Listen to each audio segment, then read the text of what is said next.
Hello and welcome to the second to last, that is the penultimate episode of reading the Victorian novel, Charles Dickens's Great Expectations. In this episode, we will be covering the kind of lead up to the finale. So chapters 47 to 48, we're at the London in theater. We are there to see Wopsle, but Compeyson ends up being there. Then in chapter 48, we are in London and we start learning the different plots, the kind of background about Molly. So what I want to point out here, when you can see it in the breakdown of the weekly sections, is that we actually start learning about Molly from Jaggers. Then we wait a week. And then we go to Satis house in chapter 48 with Miss Havisham. And then in 50, we're back at the temple, at the apartment in London, and Herbert tells us Provost's story, which has been happening in the background, and that's where we get the rest of the Molly story. Then in 51, we're in London at Jaggers' office. 52, also in London, planning the escape. And then a letter comes, and chapter 53, we have to go back to the village to deal with Pip's dark double at the end, Orlick. In these chapters, there's an increased readerly address and self-awareness. So just to go back briefly, in 37, that was the first time that Pip, the older retrospective Pip, was self-consciously saying he was constructing a novel, saying, I must give one chapter to Estella. Then in chapter 38, and now that I have given the one chapter to the theme, he has kind of bracketed it, right? So he's thinking structurally, and he's signaling to us, the readers, about that structure. In 39, that matter of Herbert's was still progressing, and everything with me was, as I have brought it down to the close of the last preceding chapter, more of this chapter language. In 48, the second of the two meetings referred to in the last chapter occurred about a week after the first. Right? So we're building a density of references to the chapter as we are coming into the conclusion. Thus, we have this idea of a final editing of the novel under Pip's hand. Here as well, we have the second of two direct addresses in chapter 47. As the time wore on, an impression settled heavily upon me that Estella was married. Fearful of having it confirmed, though it was all but a conviction, I avoided the newspapers and begged Herbert, to whom I had confided the circumstances of our last interview, never to speak of her to me. Why I hoarded up this last wretched little rag of the robe of hope that was rent and given to the winds, how do I know? Why did you, who read this, commit that not dissimilar inconsistency of your own last year, last month, last week? So here, as he's adding this kind of self-conscious structuring of the chapters, he also is trying to bring the reader in to think about what he's been trying to accomplish. This idea of wrestling with the why he has behaved in this way, and maybe create some links between his own actions and the reader's. He's fully aware that he has set himself up to be kind of a jerk in his youth, and he will not rectify that completely, but he is aware of it and maybe trying to do better. In chapter 47, we go to the theater and we encounter the issue of blackface. Blackface is when a white actor puts on black makeup. Often it was created by burning cork and rubbing that on, and then representing a black person on the stage. The most famous actor that would play this, or the most famous role, would be Othello. But here we have the decline of Wopsle.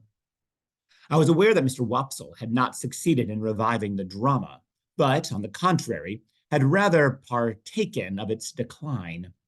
He had been ominously heard of through the playbills as a faithful black, in connection with a little girl of noble birth and a monkey. And Herbert had seen him as a predatory Tartar of comic propensities, with a face like a red brick and an outrageous hat all over bells. So here, Wopsle, who had been playing Hamlet, has now declined to an unnamed character actor. But we're specifically layering it in this language of race. So first, he's a faithful black. Then he's also somebody else in connection of a little girl of noble birth. And then he's a monkey. And so the context here of the person in blackface to the monkey draws on racial stereotypes of the Victorian period. And then we also have this idea of the Tartar of comic propensities, face like a red brick and outrageous hat. So we're connecting comedy and blackface together, which has the unfortunate racist implication that blackness is comical. In the midst of this, going to the theater, though, we also have a penis joke, quite rare in Dickens. There, I found a virtuous, he's seeing a play. There, I found a virtuous bosun in his majesty's service, a most excellent man, though could have wished his trousers not quite so tight in some places, but not quite so loose in others, who knocked all the little men's hats over their eyes. So here, the idea of the pants being too tight is because it reveals the genitals. Great joke. Also in the theater, we have a little bit of internal referencing to the drama that's happening for Pip. He's watching a series of pantomimes. And this is Wopsle. But he presently presented himself under worthier circumstances, for the genius of youthful love being in want of assistance on account of the parental brutality of an ignorant farmer who opposed the choice of his daughter's heart by purposely falling upon the object in a flour sack out the first floor window, summoned a sententious enchanter, and he, coming up from the antipodes rather unsteadily after an apparently violent journey, proved to be Mr. Wopsle in a high-crowned hat, with a necromantic work in one volume under his arm. So based on that last part, it seems to be some kind of parody of Christopher Marlowe's Dr. Faustus, perhaps summoning up of the devil. But if you'll notice, we have this enchanter who comes up from the antipodes. The antipodes are Australia. And so there's an enchanter up from Australia. Well, we already have seen that, right? We have Meg Witch, the enchanter that came up from Australia to bring Pip his great expectations. So there's a really interesting kind of fantastic blurring of these elements of how you can take the tragedy and render it the comic, how Pip is seeing his life unfold. And remember, it's Pip's words to say the antipodes from his retrospective narration. So he wants there to be some kind of connection between these things, as well as being a comical joke about the ease of theatrical stagecraft. But you'll remember this novel is divided into the stages. And so it's asking us to see the theatrical underpinnings by deliberately going to the theater and saying, hey, there's a connection here. But now we take a different direction. And we have to talk about Bentley Drummle. A fellow like our friend the spider, answered Mr. Jaggers, either beats or cringes. He may cringe and growl, or cringe and not growl, but he either beats or cringes. Ask Wemmick his opinion. Either beats or cringes, said Wemmick, not at all addressing himself to me. So here's to Mrs. Bentley Drummle, said Mr. Jaggers, taking a decanter of choicer wine from his dumbwaiter and filling for each of us and for himself. And may the question of supremacy be settled to the lady's satisfaction. To the satisfaction of the lady and the gentleman, it never will be. Now, Molly, how slow you are today. So here we can talk about the onomastics of Bentley Drummle's name at last. Bentley has in it the name bent. So he is a person that does the bending. Mrs. Bentley Drummle has been bent. Then we have drummle. To drum is to beat in a percussive manner repeatedly. And so it's very clear that this is going to be a violent marriage that she's entering into, both physically and emotionally. This is a confusing slide, but what we're searching for here is Detective Pip. And to do that, we have to go all the way back to chapter 16, where he first offered his ideas on detectives. They took up several wrong-headed people. No, they took up several obviously wrong people, and they ran their heads very hard against wrong ideas and persisted in trying to fit the circumstances to the ideas instead of trying to extract ideas from the circumstances. So when Pip figures out who Molly is, what he's going to do is draw the idea from the circumstance. And the circumstance is the fact that Estella and Molly knit in a similar way, which is weird to be the piece of evidence, but okay. So over here, chapter 44. Though she looked steadily at me, I saw that she was rather confused. Estella, pausing a moment in her knitting with her face upon me and then going on, I fancied that I read in the action of her fingers that she perceived I had discovered the real benefactor. So this idea of that fingers are tied to secrets, are tied to reading, and it's that phrase, action of her fingers. Then on chapter 48, this Molly is serving the meal, but a certain action of her fingers as she spoke arrested my attention. The action of her fingers was like the action of knitting. I thought how one link of association had helped that identification in the theater, how such a link, wanting before, had been riveted for me now when I had passed for by a chance swift from Estella's name to the fingers with their knitting action and the attentive eyes, and I felt absolutely certain that this woman was Estella's mother. Bum, ba, bum. Detective Pip is on the case.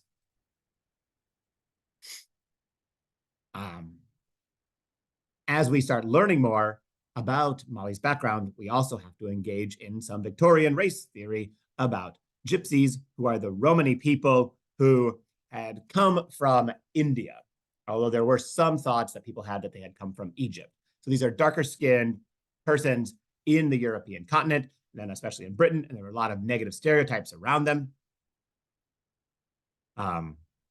Deborah Epstein Nord's book, Gypsies in the British Imagination, is good. And then also here is the Gypsy in the Romantic period. These people persist in using this term, and I should not be, because it is a slur. Because there's modern Romany people that are alive today. And so here's what we learn. A score or so of years ago, that woman was tried at the Old Bailey for murder and was acquitted. She was a very handsome young woman, and I believe had some gypsy blood in her. Anyhow, it was hot enough when it was up, as you may suppose. This is the same kind of treatment of another character from Barnaby Rudge, which I won't give any spoilers about Barnaby Rudge here, just to say here is a character who's described of gypsy blood, sir, and a high free spirit. So we have this connection of the spiritedness with the blood, with the race. And this is what we learned about Molly. So all this time, Pip has been terrified about race. You'll recall he didn't want Estella to see him with a black face. Now we learn Estella actually has some non-white blood in her. Over the course of these chapters, as we're learning more about the story of Molly's background, we repeat a couple elements, and that's what brings it together. So Jaggers is telling Pip about Molly, that she had murdered, or a murdered woman was found dead near a barn. When that gets repeated, this is Provis who told Pip it was another and a stronger woman who was the victim, and there had been a struggle in a barn. So a slight change between near and in. In Jaggers' version, she was under the suspicion of having frantically destroyed her child. And in Magwitch's version, she had promised that she would destroy the child. That child being, of course, Estella. Here's a famous passage, which is when Havisham catches fire. As I read this, pay attention to some of the violent language. I looked into the room where I had left her, and I saw her seated in a ragged chair upon the hearth, close to the fire with her back towards me. In the moment when I was withdrawing my head to go quietly away, I saw a great flaming light spring up. In the same moment, I saw her running at me, shrieking with a whirl of fire blazing all about her and soaring at least as many feet above her head as she was high. I had a double-caped greatcoat on, and over my arm another thick coat. That I got them off, clothed with her, threw her down, and got them over her. That I dragged the great cloth from the table for the same purpose, and with it dragged down the heap of rottenness in the midst, and all the ugly things that sheltered there. That we were on the ground, struggling like desperate enemies, and that the closer I covered her, the more wildly she shrieked and tried to free herself. That this occurred, I knew through the result, but not through anything I felt, or thought, or knew I did. I knew nothing, until I knew that we were on the floor by the great table, and that patches of tinder yet alight were floating in the smoky air, which a moment ago had been her faded bridal dress. So there's lots of things here. There's been some work done on how this sounds like sexual violence with all the forcing of the body down and covering and stripping. I'm keen in, though, on this on the ground struggling like desperate enemies, because this is Magwitch and Compeyson language. both from the early part when both of them didn't have a name and maybe something that we'll see in the future. So it's really curious then that we're creating this doubling between Pip and Havisham and Megwitch and Compeyson, almost as though there's this guilt of the wealth, of the false benefactoring, right? Pip's hatred, maybe sublimated against Miss Havisham, thinking that she had cheated him, somehow turns him into a Megwitch-like man. So it's all very curious and worthy of really deep thought that I am not going to put into it right now. She has some confusion of speech at the end. There was a stage that evening when she spoke collectedly of what had happened, though with a certain terrible vivacity. Towards midnight, she began to wander in her speech, and after that, it gradually set in that she said innumerable times in a low, solemn voice, "What have I done?" And then, when she first came, I meant to save her from misery like mine. And then, take the pencil and write under my name, "I forgive her." She never changed the order of these three sentences, but she sometimes left out a word in one or other of them, never putting in another word, but always leaving a blank and going on to the next word. So this is the second time we've had something like this. We had the attack on Mrs. Jo Gargery, and afterwards she was left incoherent, but she spoke at her very last moments, right? This kind of idea of Jo pardon Pip. Here again, we have a last set of words that's about forgiveness.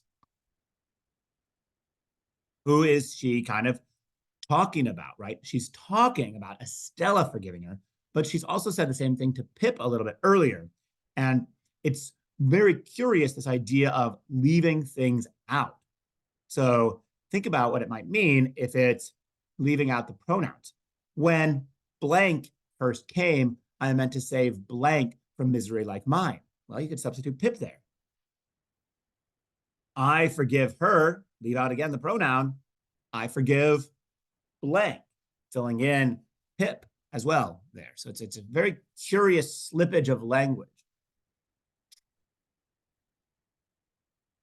When Pip learns the story of Molly, he goes to Jaggers, and we have this intensely dense solipsistic, that means self-centered paragraph. So I'm going to read this, putting emphasis on the I's. There's 27 of them if I've counted right. It's difficult at a certain point. I mean, it shouldn't be, but I struggled. But I could not submit to be thrown off in this way, and I made a passionate, almost an indignant appeal to him to be more frank and manly with me. I reminded him of the false hopes into which I had lapsed, the length of time they had lasted, and the discovery I had made, and I hinted at the danger that weighed upon my spirits. I represented myself as being surely worthy of some little confidence from him in return for the confidence I had just now imparted. I said that I did not blame him or suspect him or mistrust him, but I wanted assurance of the truth from him. And if he asked me why I wanted it and why I thought I had any right to it, I would tell him, little as he cared for such poor dreams, that I had loved Estella dearly and long, and that although I had lost her and must live a bereaved life, whatever concerned her was still nearer and dearer to me than anything else in the world. And seeing that Mr. Jaggers stood quite still and silent and apparently quite obdurate under this appeal, I turned to Wemmick and said, "Oh, Wemmick, I know you to be a man with a gentle heart. I have seen your pleasant home and your old father, and all the innocent, cheerful, playful ways with which you refresh your business life. And I entreat you to say a word for me to Mr. Jaggers, and to represent to him that all circumstances considered, he ought to be more open with me." So notice, beginning and ending with me. He betrays Wemmick's secret in the middle of it. It's an intensely kind of out of control moment where he's desperate to kind of become the hero of his own story. And Jaggers responds with a brutal reality check.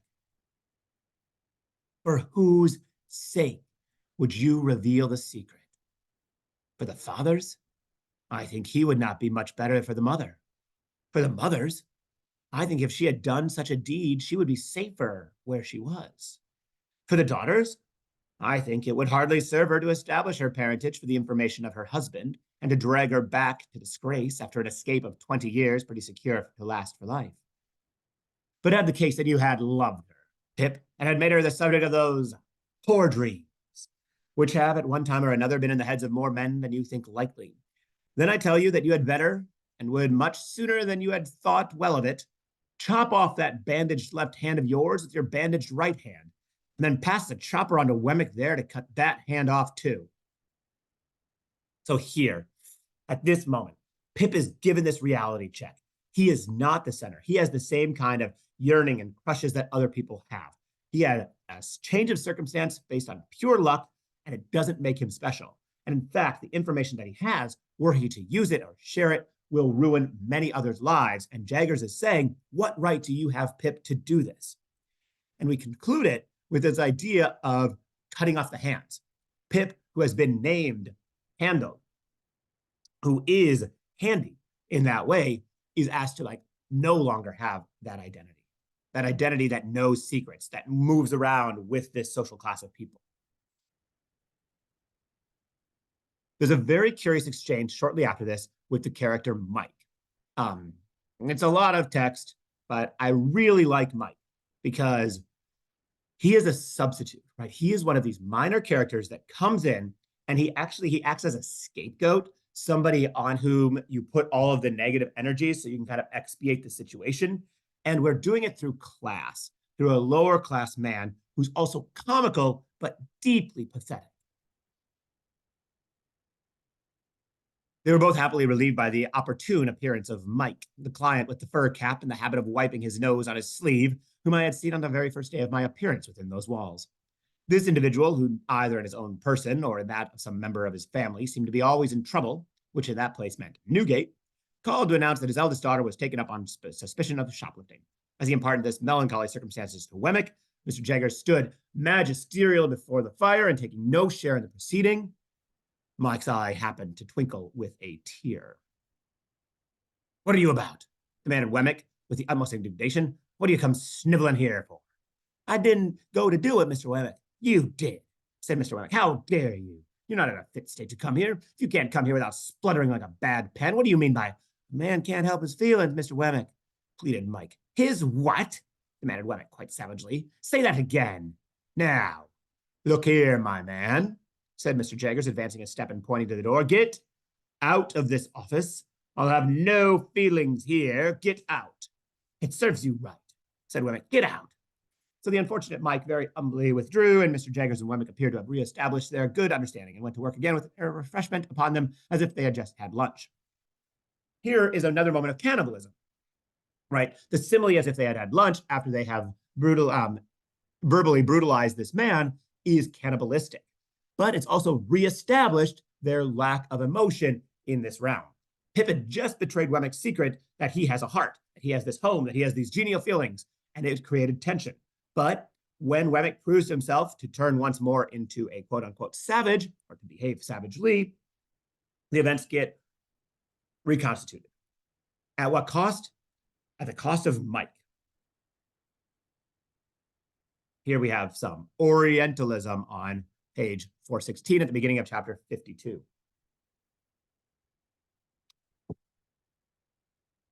Clarriker says they're going to establish a branch house in the east, and here we are on the second paragraph. But there was recompense in the joy with which Herbert would come home of a night and tell me of those changes, little imagining that he told me no news, and would sketch airy pictures of himself, conducting Clara Barley to the land of the Arabian Nights, and of me going out to join them, with a caravan of camels, I believe, and of all our going up the Nile and seeing wonders. Without being sanguine as to my own part in those bright plans, I felt that Herbert's way of clearing fast was past, and that old Bill Barley had but to stick to his pepper and rum, and his daughter would soon be happily provided. So this idea of building out of stereotypes that come from the Arabian Nights, applying them to Egypt, is the Orientalist nature, right? Orientalism, this idea that was really popularized by a man named Edward Said, in which Western authors paint a picture of the East that draw upon stereotypes, making it seem opulent, highly sexualized, often violent, for the white man to come in and civilize. In this case, clericers is going to be what goes out there. And the wonders are just there to be seen, right? Nothing about the context or the culture that created them. I have nothing to say about this line other than I think it's amazing. Orlick has captured Pip at the lime kiln. He returned. I'll let you go. I'll let you go to the moon. I'll let you go to the stars, all in good time. I just think I'll let you go to the moon is amazing. I have nothing else to say about it. Mentioned at the start of this conversation that, well, it's a lecture, that Pip in these last chapters is trying to control the narrative of how he is remembered. And this comes across after his attack by Orlick, when he really seems to be like, oh, that's why I need to write this down. The death close before me was terrible, but far more terrible than death was the dread of being misremembered after death.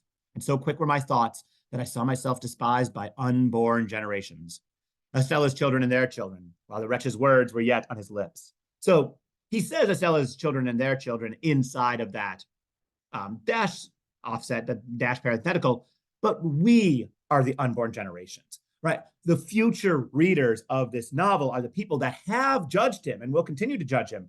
And he's trying to at least slightly shift us in a different direction in these last moments. But he's being incredibly honest with his presentation of himself, which different generations of readers have found endearing and others have found kind of horrifying. We are going to end with some fun, and that's the role of pepper in this novel. So it might be kind of an odd word to pick up, but it's also oddly placed at moments. And I have neglected to put any page numbers here. Good for me. Pumblechook is the first person to whom we are introduced to this. Mr. Pumblechook's premises in the high street of a market town were of a peppercorny and farinaceous character. So Pepper, is immediately connected to Pumblechook, and thus to characters that we find that Pip finds threatening and annoying. Then we have him with his great expectations, and he is in London, and he takes on a servant. Finally, he gave a faint single rap, and Pepper, such was the compromising name of the avenging boy, announced Mr. Gardry. So here, another kind of pepper, being spicy, but also a flavor to the household that Pip felt he needed, but is also unnecessary, and he doesn't like what it does to his food. Herbert wants to trade to the East Indies for silks, shawls, spices. So the spices, one of those spices would have been pepper. We're going to ignore rum for a second. Then we start getting into Mr. Barley, whose name, right, barley is this kind of hearty grain from England. But what he deals with is something else, and he flavors it. He eats 2 mutton chops, 3 potatoes, some peas, a little flour, 2 ounces of butter, a pinch of salt, and all this black pepper. It's stewed up together. So it's this amalgamation of things, but it's flavored with that little bit of pepper at the end. Jaggers, when he undertook the case of Molly, earned him his reputation. At the trial, where he couldn't work it himself, sat under counsel, and everyone knew, put in all the salt and pepper. So now we're connecting pepper beyond characters, but to Jaggers and the idea of effort. And then we conclude with some of this barley, old Bill Barley stuff. What with rum and pepper, pepper and rum, I should think his pegging would be nearly over. And old Bill Barley had but to stick to his pepper and rum, and his daughter would soon be happily provided for. So here I can connect back to that West Indies where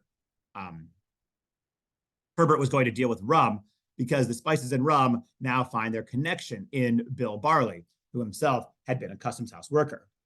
The penultimate one here, rum, pepper, pepper, rum, is an instance of that chiasmus, that chiastic structure, where it's A, B, B, A, that interlocking word order, which kind of locks Bill himself into this structure of empire.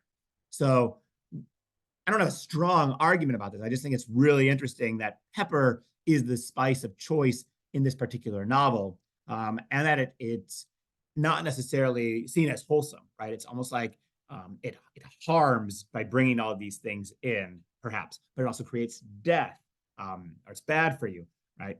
The servant, Pepper, is an avenger. So there might be a slight element of anti-imperialism that we can read into all of this pepper that maybe should not be in England. So thank you very much. And up next is the finale.